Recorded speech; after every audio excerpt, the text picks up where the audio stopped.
Por exemplo, o que é este ambiente da Rede Globo? O que essas pessoas pensam? Como é que alguém faz para subir na vida dentro da Rede Globo? Para quantas pessoas tem que dar? Pouco importante se você é homem ou mulher. Existe algum romance que trata disso? Existe algum filme que trata disso? Fala, como? Não tem nenhum. E, no entanto, isto é um fator que decide a nossa realidade e o nosso imaginário está totalmente deslocado disso. O que é a vida, vamos dizer, nas redações de jornais? O que é a vida dentro da militância política? Qual é a troca de favores? Quem come quem? Quanto dinheiro o sujeito leva? Você não tem uma obra de ficção que retrate isto, meu Deus do céu. Então, é claro que, vamos dizer, a mentalidade das pessoas é formada, vamos dizer, pelo imaginário social. E o imaginário social é produzido pelos artistas, meu Deus do céu. Como a arte foi toda instrumentalizada para servir a PT, PCdoB, essa coisa toda, então agora só pode ser propaganda, não pode ser mais expressão artística. Não, você não pode mais ter o contato direto com a realidade e expressar, como dizia o Saul Bellow, as impressões autênticas. Resultado, você cria uma multidão de deformidades mentais, né, que não acaba mais. E essas deformidades mentais, elas podem ser úteis, né, dentro de certos projetos políticos. Não que todos sejam uma militância organizada, é claro que não, tá certo? Mas, por definição, o idiota útil é idiota demais para saber que é útil. Tá certo? Então ele acredita piamente que ele está falando, ele está expressando sua opinião livremente. Por que ele acha que a sua opinião é livre? Porque ele não tem capacidade de rastrear a origem das suas ideias. Então ele não sabe de onde vieram, ele acredita que é tudo aquilo que saiu espontaneamente do seu coração. Não é isso? Ao passo que um breve exame da origem das suas ideias já mostra que é muito difícil você ter uma opinião própria. Você sempre está jogando com elementos que estão em circulação na sociedade. E qual é a sua possibilidade de livre escolha? Para o cidadão comum é quase nula. Porque além das alternativas que são oferecidas diariamente pela mídia, pelo meio universitário, ele não conhece outras. Então ele vai seguir essa que é o que tem e vai achar que aquilo é a expressão mais pura da sua liberdade individual. Então esta é a situação na qual nós estamos vivendo. Quando você lê, por exemplo, o romance de Graciliano Ramos, Graciliano Ramos é um homem de classe média, que até subiu na vida de maneira relativamente precoce. Ele foi prefeito da sua cidade, era um homem que tinha uma boa situação, mas que se expressa na língua da luta de classes, né? Mas que percebe também toda a ambiguidade da sua situação de classe média. E quando você pega, por exemplo, o grande romance dele, que para mim é São Bernardo. São Bernardo é o conflito entre um senhor de terras, que é um sujeito, um homem violento, vulgar, egoísta, e a esposa dele, que é uma professorinha, portanto ela não é uma proletária, ela é uma pessoa da classe média relativamente baixa, mas uma pessoa de cultura, tá certo? Então, o proprietário de terras ali aparece não como inimigo dos seus empregados, mas como inimigo da intelectual, que era a mulher dele, tá certo? Então, nesse sentido, você via que o intelectual, como um tipo marginalizado na sociedade, que não... Você sabe que a situação, vamos dizer, do escritor, do jornalista no Brasil sempre foi uma coisa precária. Então, naturalmente, ele se sentia aliado dos mais pobres, tá certo? E, como tal, ele expressava o seu drama na linguagem da luta de classes e da luta dos oprimidos. Até certo ponto, até aquela época, isso era muito autêntico, era muito verdadeiro, tá certo?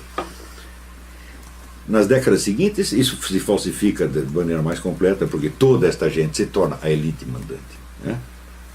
E continuam chorando como se fossem os coitadinhos. Então, isso significa que a literatura de esquerda no Brasil acabou, porque esta nova visão falseada, na qual, além de você dissolver o perfil das classes, ainda entra outros elementos, como gaysismo, feminismo, abortismo, etc., que só pertencem à luta proletária de maneira metafórica e quase inconcebível, né? Quer dizer, até parece que é o proletariado, são as mulheres proletárias que estão querendo abortar e não as estudantes de classe média, né? E as mulheres ricas, né? Então, quer dizer, tudo isso se confunde para fazer do imaginário esquerdista um conjunto simbólico eminentemente deslocado da situação real da sociedade. Então, ele consegue se expressar ainda através de discursos políticos, de propaganda, etc., mas não da arte. A arte, a expressão artística, ela depende de uma sinceridade profunda. Claro que a sinceridade artística não é a mesma coisa que a sinceridade pessoal nas relações humanas, mas ela existe e ela é uma exigência fundamental da arte, aquilo que dizia o Saul Bellow, quer dizer, os artistas, os escritores, trabalham com impressões autênticas. Se eles vão pegar apenas um chavão político, acabou a representação artística. Você pode criar, vamos dizer, um discurso de propaganda, mas você não vai fazer um belo romance, um belo poema, acabou. Então a literatura de esquerda no Brasil acabou. Tá certo?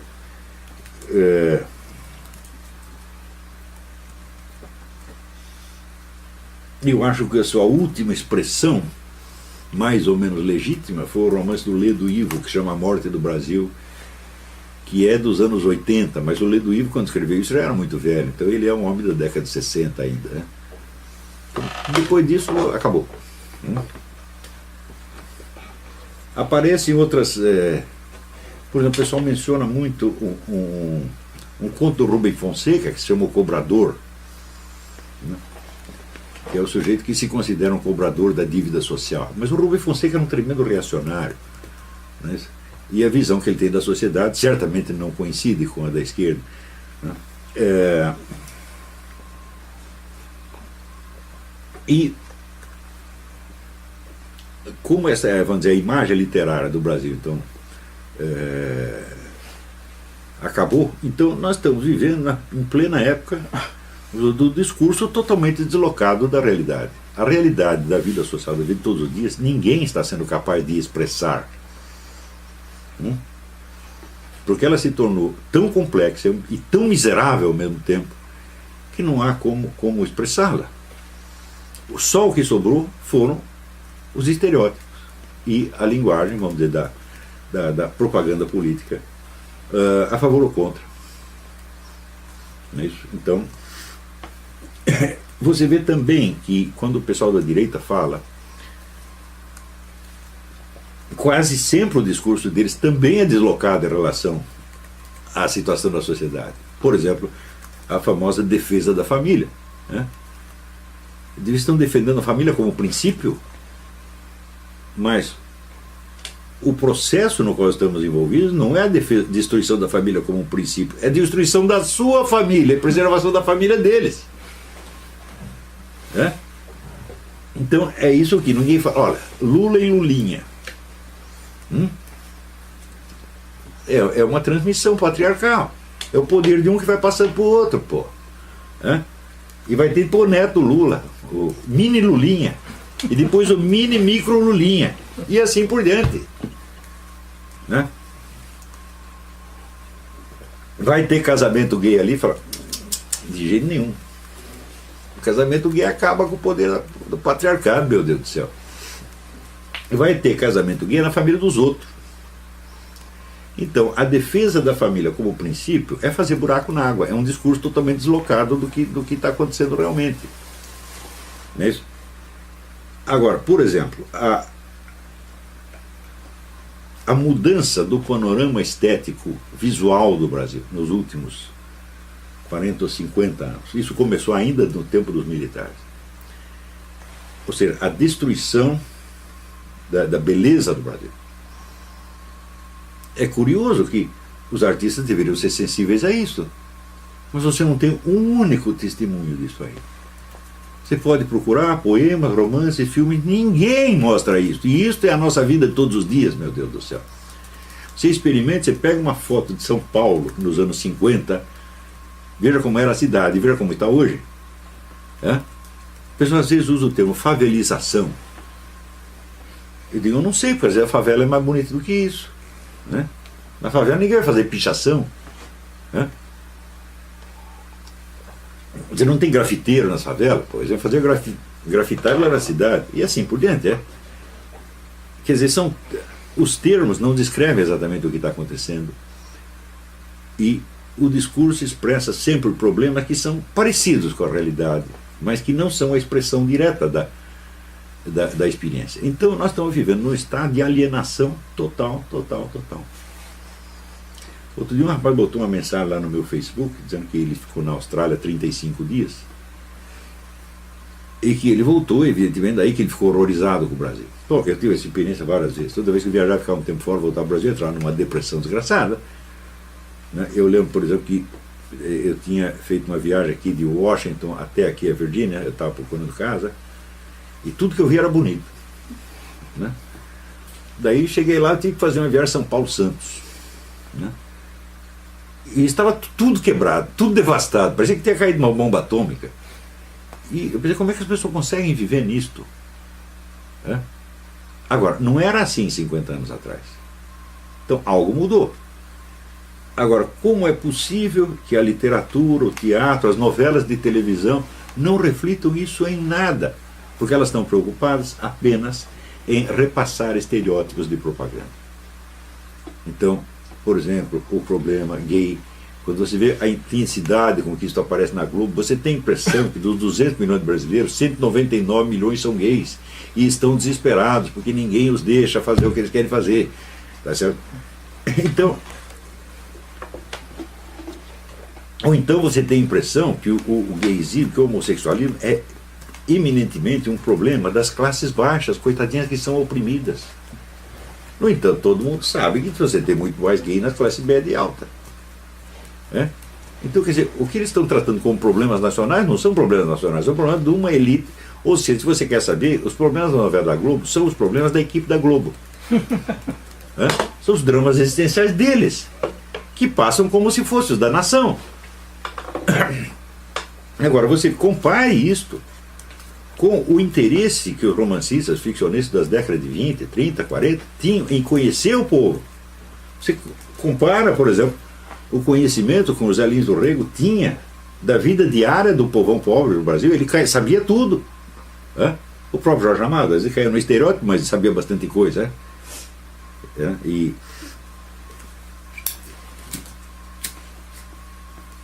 muito do que tem na obra dele é descrição autêntica, é a expressão autêntica da vida nacional.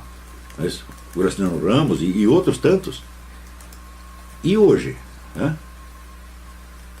se você por um momento você toca numa situação real, você causa escândalo. Porque o imaginário das classes falantes, e sobretudo da classe artística, não está preparado para isso. Ele está preparado para expressar o seu drama, os seus interesses, os seus desejos. Vocês lembram aquela cena do filme Tropa de Elite, em que eles estão na sala de aula e aquele estudante que é um soldado também, ele diz: o que vocês estão falando de narcotráfico? São vocês que alimentam o narcotráfico, vocês consomem a droga, vocês têm o dinheiro, vocês vão lá comprar droga. Se não fosse vocês, não existia isso. Isto é ou não é uma realidade? Isto é uma realidade. No entanto, todo mundo ficou bravo com a cena. Então isso quer dizer que você expressar a realidade da vida no Brasil se tornou proibido. Então é por isso que acabou a arte, meu Deus do céu. Ela só acerta quando se engana, como foi o caso do filme Tropa de Elite. O cara cometeu um erro e tem uma cena real. Também o cara que fez o Cidade de Deus, o que é? O garoto está num meio urbano totalmente corrompido, violento, sob o domínio do banditismo e tal. E aonde que ele vai encontrar abrigo? Ele volta para o interior, onde só tem aquelas velhinhas rezando. Eu assisti e falei, mas esse é o filme mais reacionário que eu já assisti na minha vida. Ele está dizendo, o Brasil moderno é só corrupção e só o que resta de bom são as velhinhas que estão rezando lá no interior. O que é verdade. Cidade de Deus não, perdão, Central do Brasil. Errei. Cidade de Deus eu não assisti. É Central do Brasil. E O que aconteceu? Ninguém comentou que o sentido do filme era esse. Ele disse, esse filme é uma apologia do velho Brasil. Cristão, conservador, né? Até rotineiro, tá certo? Onde as pessoas têm segurança, onde ninguém quer matar você. Né? E eu não vi um comentário nesse sentido. Quer dizer, o indivíduo real, ele expressou uma realidade, isso existe mesmo. Nós sabemos que as coisas são assim, se é que este Brasil do interior ainda existe. Ele existia quando o cara fez o filme 20 anos atrás. Né? Hoje eu não sei como é que está. Eles são militantes treinados. É verdade. Tá entendendo? A barra está muito pesada, viu? Está pesadíssima. Nós estamos, quer dizer, eles já exercem o controle da opinião. E ainda não estão contentes. Ainda fazem. Eles brincam, eles fazem de conta, por exemplo, que a família Marinho manda na Rede Globo. Não manda nada. Pois eu vou lhe contar um exemplo de um milico que durante o regime militar, não é agora, né? Descobriu lá 18 agentes comunistas num jornal do Rio Grande do Sul, não vou dizer qual jornal que era. Chamou o diretor e disse, olha, tem aqui 18 comunistas, não é que esses caras que são comunistas só convicção, não, são agentes mesmo, estão lá. E daí o cara, vou demitir, etc, etc. Não demitiu coisa nenhuma. Passa um tempo, o oficial perguntou, o que é que o senhor fez? Diz, eu não posso fazer nada. Se eu demitir esses 18 caras, o jornal para. Então, assim, quem manda na redação é o comitê de comunistas que está lá dentro. Isso é assim há mais de 40 anos. No tempo dos milicos já era assim. Eu estava lá e eu vi. Eu participei dessas coisas. Todas... O da Globo, por exemplo, os Marinhos, o que é que eles faziam? Eles davam lá um espaço para o Amaral Neto puxar o saco do governo. Então, naquele programa Amaral Neto, eles puxavam o saco, falavam maravilhas do governo. E o restante da programação era só mensagem comunista o tempo todo. Eram novelas de Dias Gomes, né? Dias Gomes, você tinha a comissão ali que avaliava os projetos de novela. Em primeiro lugar, tinha que ser aprovado do ponto de vista ideológico. Se passar do ponto de vista ideológico, então vamos dizer, avaliar do ponto de vista artístico, mercadológico, etc, etc.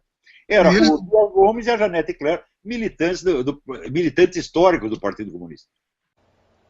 Nada no Brasil se faz sem a Rede Globo, que chega a ter 70% da audiência, que é um fenômeno que você conta aqui para o americano, eles acham que você está mentindo.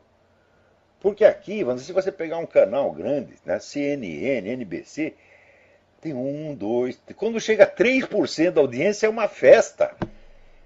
Quer dizer, o negócio está muito mais distribuído, sem falar no rádio. Né? Agora, a Globo é rádio, jornal, televisão, é tudo. Quer dizer, ocupa o espaço inteiro, então é um negócio absolutamente totalitário.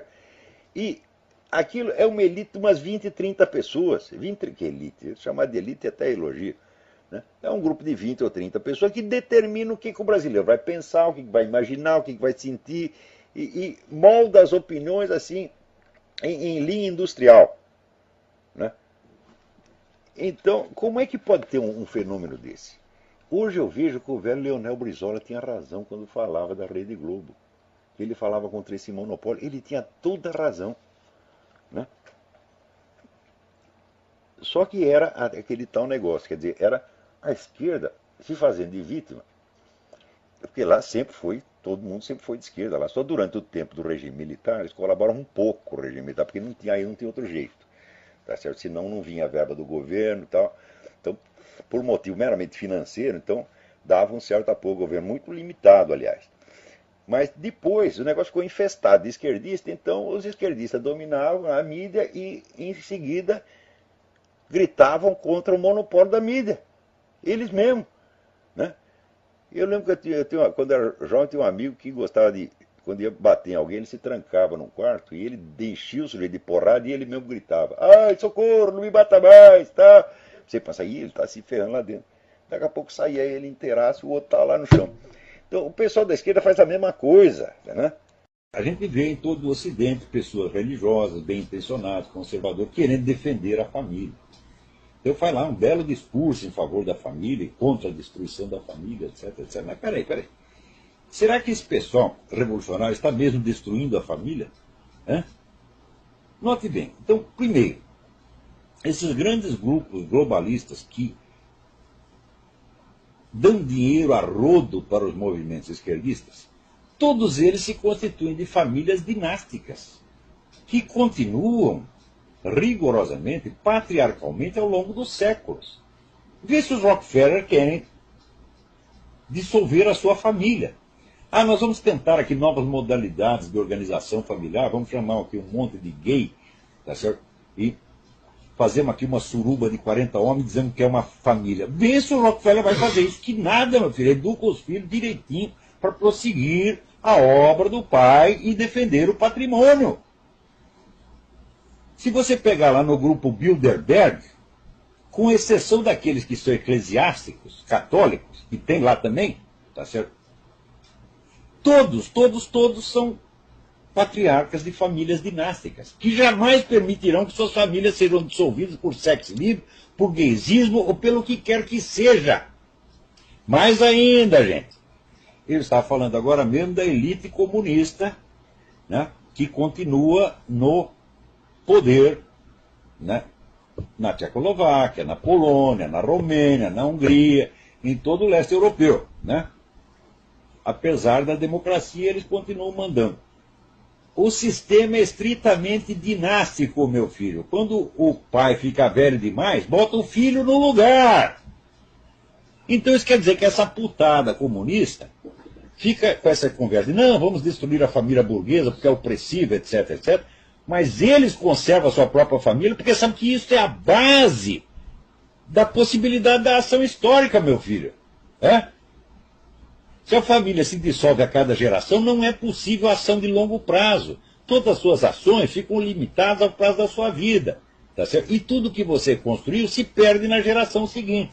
Então isso quer dizer o seguinte, a continuidade da família é um elemento essencial do poder.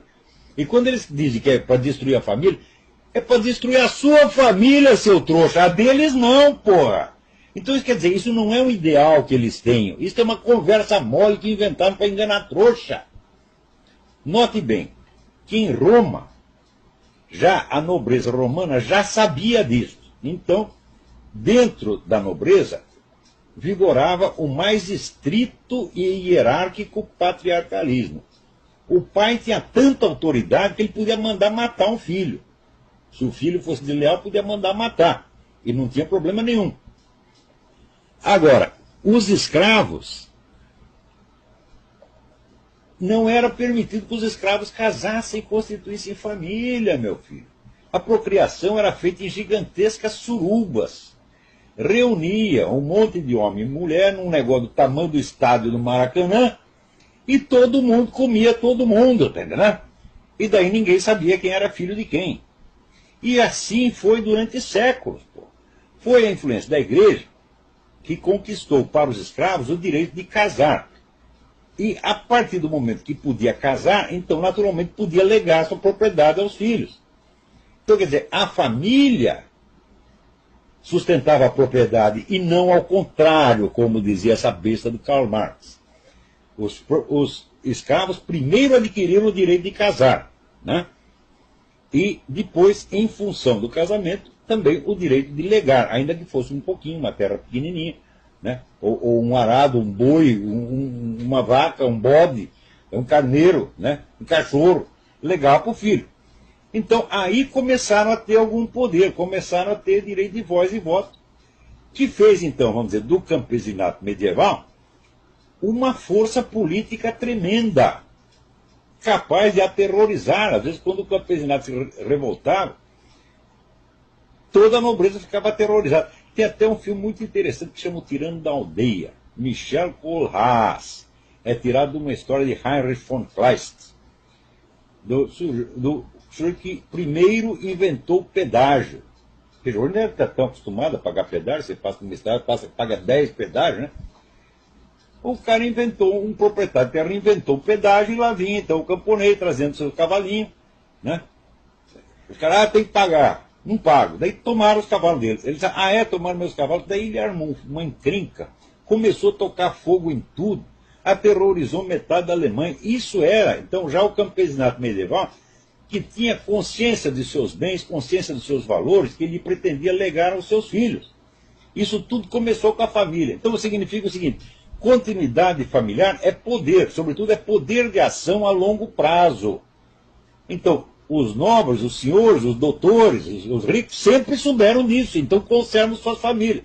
Conserva sua família e convence o outro.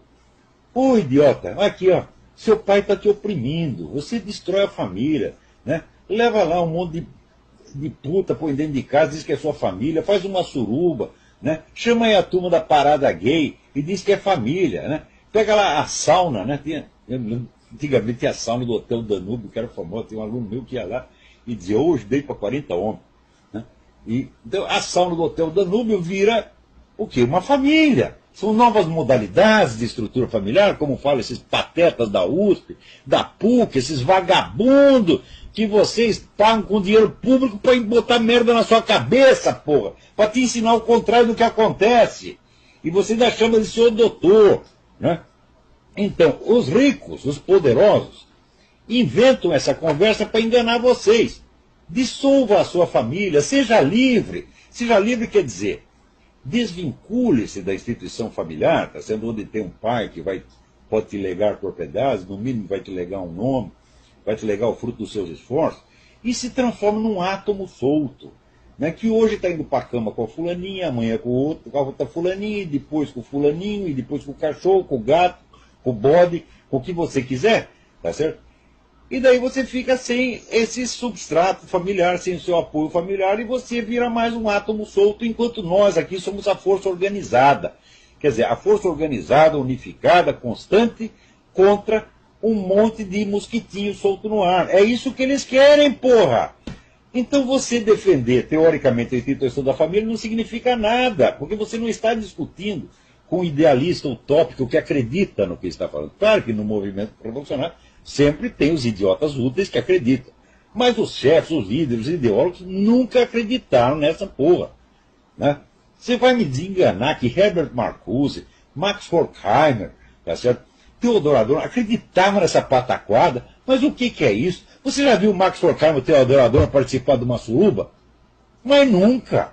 Tinham suas famílias organizadinhas, cuidavam dos seus bens. Aliás, Max Horkheimer, que vivia falando da exploração capitalista, era o maior explorador capitalista, pagava salário de fome para todo mundo que trabalhava no instituto lá de Frankfurt. Quem conta isso? Herbert Marcuse, que era o único pobre que tinha ali, né? Claro que tinha os funcionários e tal, não tinha dinheiro, mas dos intelectuais, o único pobre era o Herbert Marcuse. E o Horkheimer forçava ele a trabalhar, tá certo? Na base do pão e água. Então, vê se algum desses desperdiçou a vida dele, né? Trepando com todo mundo, praticando sexo livre. Mas nenhum é louco, porra! Hã? Já diz o mineiro, quem tem cu tem medo. Então o cara quer preservar os seus bens, porque ele sabe que se ele dilapidar o patrimônio, ele mesmo fica impotente, os seus filhos são largados na miséria, totalmente desamparados perante a força do Estado e das grandes famílias que o dominam. Então não se trata de defender abstratamente o valor da família. Trata-se de desmascarar uma operação muito filha da puta, muito canalha, que esses caras inventaram para que só eles tenham família. Como esses caras da nomenclatura toda estão lá passando o cargo de geração em geração. Lá no mundo comunista, vai lá na Hungria, na Romênia, na Polônia, você vai ver exatamente. O negócio é puramente dinástico. Né? Você veja aí o nosso amigo Alexandre Dugin, que é filho de gente da KGB e agora é o ideólogo da KGB e vai criar outro filhinho para trabalhar também na KGB e assim por diante. Né? Agora, os outros, eles convencem, desfaça a sua família, joga tudo pela janela, né? Arrume 15 amantes, põe tudo lá dentro e diga que a suruba é família.